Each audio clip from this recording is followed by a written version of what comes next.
Assalamualaikum warahmatullahi taala wabarakatuh. Kami dari kelompok 1 yang beranggotakan saya Nia Ramadhani, Saya Franciscus Heri. Saya Aditya Yosa. Saya Pascal Sagato. Saya Bayu Hansori. akan mempresentasikan hasil analisis kelompok kami terkait aksi demonstrasi yang terjadi di Indonesia dalam perspektif kriminologi. Dalam analisis ini, yang pertama kita akan membahas kronologinya. Unjuk rasa dan kerusuhan yang terjadi di Indonesia Agustus sampai September 2025 di berbagai wilayah. Unjuk rasa ini awalnya dipicu oleh protes terhadap adanya tunjangan baru bagi anggota Dewan Perwakilan Rakyat Republik Indonesia, yakni berupa tunjangan rumah. Selain itu juga didorong oleh adanya kenaikan pajak bumi dan bangunan yang terjadi di beberapa wilayah, seperti ketidakpuasan masyarakat terhadap kinerja pemerintah dalam mengatasi kesenjangan ekonomi dan kenaikan biaya hidup. Demonstrasi ini awalnya merupakan luapan kekecewaan masyarakat terhadap para anggota DPR, akan tetapi kemudian meluas menjadi kemarahan terhadap aparat kepolisian. Unjuk rasa kemudian meluas menjadi bentrok yang lebih besar setelah seorang pengemudi ojek daring, Afan Kurniawan, ditabrak dan dilindas oleh kendaraan taktis Brimob yang berusaha menerobos massa saat terjadi kericuan di Jalan Perjenihan 1, Bendungan Hilir, Tanah Abang, Jakarta Pusat. Kematian Afan memicu gelombang protes masyarakat, terutama dari sesama pengemudi ojek daring dan mahasiswa. Kematian Afan menyulut kemarahan publik.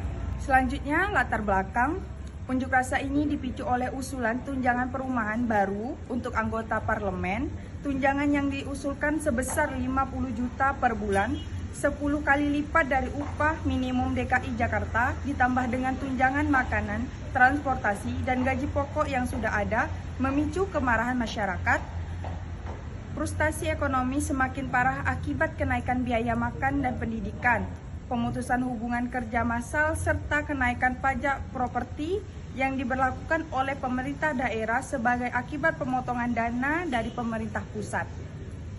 Protes tersebut juga dipicu oleh pernyataan kontroversial dari anggota DPR sebagai tanggapan atas ketidakpuasan yang semakin meningkat di kalangan masyarakat umum. Yang dianggap tidak peka, sebuah laporan dari BCC Indonesia menghitung bahwa pendapatan resmi anggota DPR lebih dari 100 juta per bulan, berdasarkan pengungkapan bahwa anggota DPR menerima tunjangan perumahan sebesar 50 juta per bulan, dan bersama dengan gaji serta tunjangan lainnya, total pendapatan resmi mereka dapat mencapai lebih dari 100 juta per bulan. Forum Indonesia untuk Transparansi Anggaran atau FITRA, sebuah lembaga swadaya masyarakat, berpendapat bahwa laporan BCC tersebut tidak memperhitungkan take home pay anggota DPR yang dapat mencapai 230 juta per bulan atau sekitar 2,8 miliar per tahun. Dapat disimpulkan dari kronologi dan latar belakang terjadinya demonstrasi Agustus sampai September 2025 merupakan luapan protes masyarakat terhadap kebijakan dan sikap anggota DPR yang dirasa tidak sesuai dengan realitas ekonomi dan sosial masyarakat.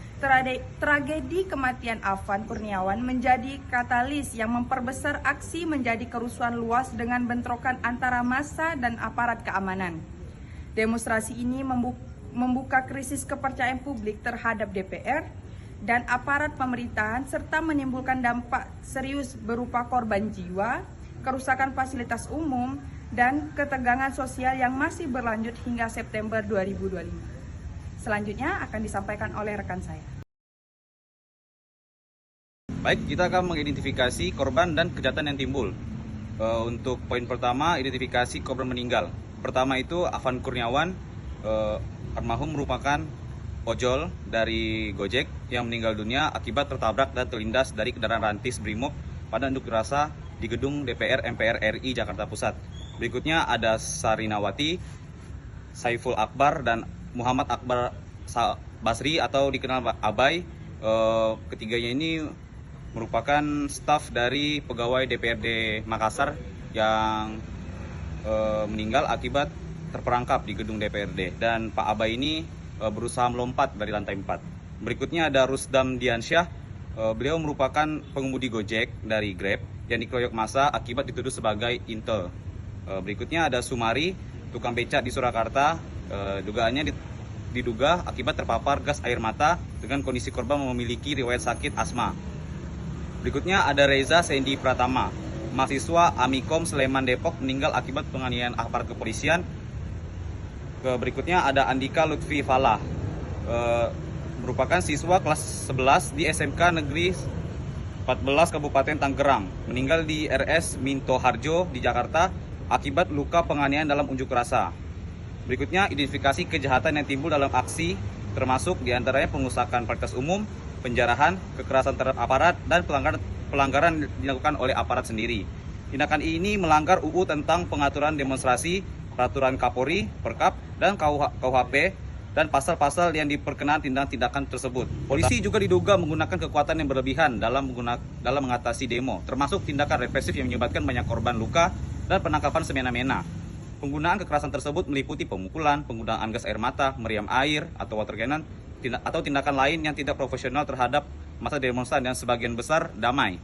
Kasus-kasus ini memicu kritik dan kekhawatiran dari pengamat dan lembaga HAM dan masyarakat karena polisi dianggap melanggar hak asasi manusia serta gagal menjalankan tugasnya sebagai pelindung masyarakat. Secara ringkas, tindakan anarkis kepolisian saat demo dianggap melanggar aturan karena bertentangan dengan SOP dan peraturan yang melindungi hak menyampaikan pendapat dan melarang kekerasan yang tidak profesional dalam hal penanganan demonstrasi. Kejadian ini dapat menjadi perhatian khusus dari pengamat dan lembaga HAM yang menyebutkan sebagai pelanggaran sistematis dan kebijakan yang melampaui batas kewenangan kepolisian. Baiklah, berikutnya akan disampaikan rekan saya. Silakan. Di sini saya akan membahas bagaimana reaksi masyarakat terhadap peristiwa demonstrasi yang terjadi di Indonesia saat ini. Reaksi masyarakat terhadap suatu peristiwa demonstrasi itu sangat beragam, mulai dari dukungan dan pemahaman akan penyampaian pendapat, hingga kekecewaan dan ketidakpercayaan terhadap demonstrasi yang berujung pada kekecewaan atau aksi represif aparat. Ketika demonstrasi berjalan damai dan sesuai aturan, masyarakat cenderung melihat sebagai bagian dari demokrasi yang sehat dan mendorong perubahan. Namun jika demonstrasi berubah menjadi kericuhan, masyarakat awam dapat memandang demonstrasi sebagai ancaman terhadap ketertiban umum, sehingga dapat menimbulkan apatisme politik. Kekerasan aparat terhadap aksi unjuk rasa tidak sekedar melukai warga, tetapi juga mengikis demokrasi dan kepercayaan publik pada negara.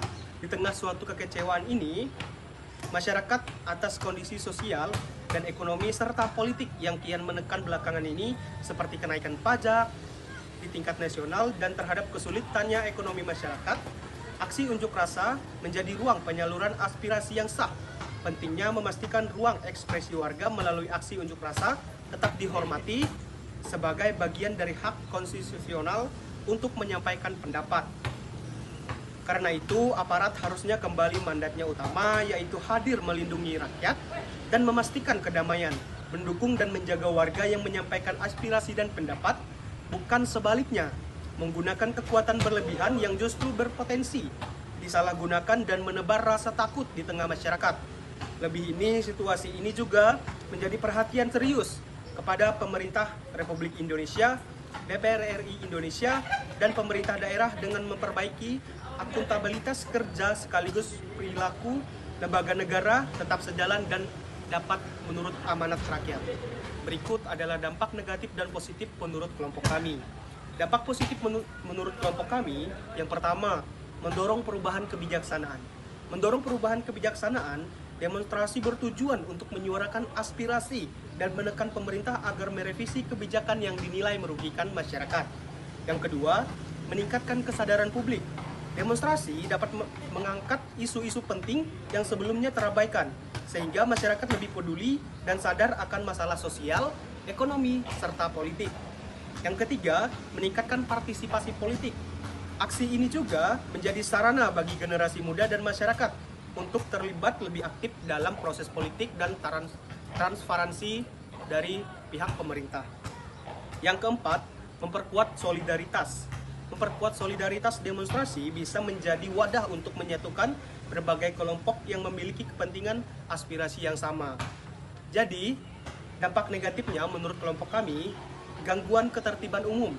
Nah, di gangguan ketertiban umum ini juga, demonstrasi besar seringkali menimbulkan kemacetan, kerusakan fasilitas umum, dan gangguan aktivitas ekonomi di sekitar lokasi demonstrasi tersebut. Yang kedua, apatisme politik. Jika demonstrasi sering berujung pada kerusuhan, masyarakat awam dapat kehilangan kepercayaan pada demokrasi dan enggan terlibat. Ketiga, ketidakpercayaan terhadap institusi negara. Tindakan represif aparat keamanan dalam menangani demonstrasi dapat memicu ketidakpercayaan masyarakat terhadap institusi negara karena dianggap anti kritik dan tidak mampu menampung aspirasi masyarakat. Yang keempat, stigma negatif. Stigma negatif, aksi yang diwarnai kekerasan dapat menciptakan stigma negatif terhadap gerakan mahasiswa atau kelompok masyarakat yang melakukan demonstrasi. Analisis kriminologi terkait faktor penyebab timbulnya kejahatan. Yang pertama, faktor penyebab kejahatan. Dalam perspektif kriminologi, munculnya tindak pidana dalam peristiwa kerusuhan ini dapat dianalisis melalui beberapa faktor. Faktor struktural, ketimpangan ekonomi, kebijakan tunjangan DPR yang jauh lebih besar dibanding UMR memunculkan rasa ketidakadilan, kenaikan pajak, dan biaya hidup, memperburuk kondisi masyarakat yang sudah tertekan. Pernyataan elit politik yang provokatif, komentar pejabat DPR yang dianggap merendahkan masyarakat, memperuncing kemarahan publik. Teori strain, tekanan sosial dan ekonomi dapat mendorong individu atau kelompok melakukan penyimpangan atau tindak pidana sebagai bentuk pelampiasan frustasi. Faktor sosial, solidaritas kelompok. Kematian Afan Kurniawan memunculkan solidaritas sesama pengemudi ojek daring dan mahasiswa. Ketidakpuasan kolektif. Masyarakat merasa aspirasi tidak diakomodasi, sehingga aksi protes berubah menjadi tindak anarkis. Teori kontrol sosial. Lemahnya ikatan sosial dan institusi formal mengurangi kendali masyarakat untuk tetap taat hukum. Faktor situasional. Aksi massa dalam skala besar. Kerumunan mempermudah terjadinya tindakan spontan seperti pengerusakan dan pembakaran. Kehadiran aparat dengan pendekatan represif, penggunaan kekuatan berlebihan, misalnya gas air mata, kendaraan taktis, justru memicu eskalasi kekerasan. Teori lingkungan, situasi kerumunan dan pengawasan aparat yang tidak seimbang menciptakan kesempatan bagi tindak kriminal. Faktor psikologis, rasa marah dan dendam kolektif dipicu oleh kematian korban yang dianggap simbol ketidakadilan negara. Efek imitasi, tindak kekerasan di satu daerah ditiru oleh massa di daerah lain. Teori imitasi, perilaku kriminal dapat menyebar melalui proses peniruan dalam masyarakat. Jadi kesimpulannya, kerusuhan Agustus sampai September 2025 menunjukkan bahwa kejahatan tidak muncul secara tiba-tiba, melainkan hasil dari kombinasi faktor ekonomi, politik, sosial, situasional, dan psikologis.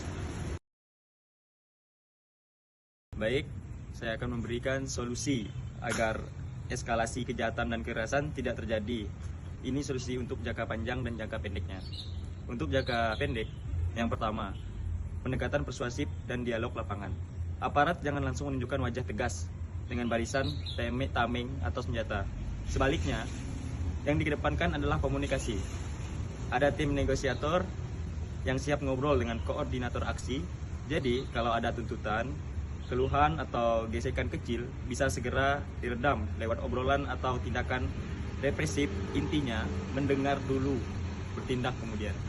Kemudian ada untuk jangka panjangnya. Yang pertama yaitu pendidikan demokrasi dan literasi sosial.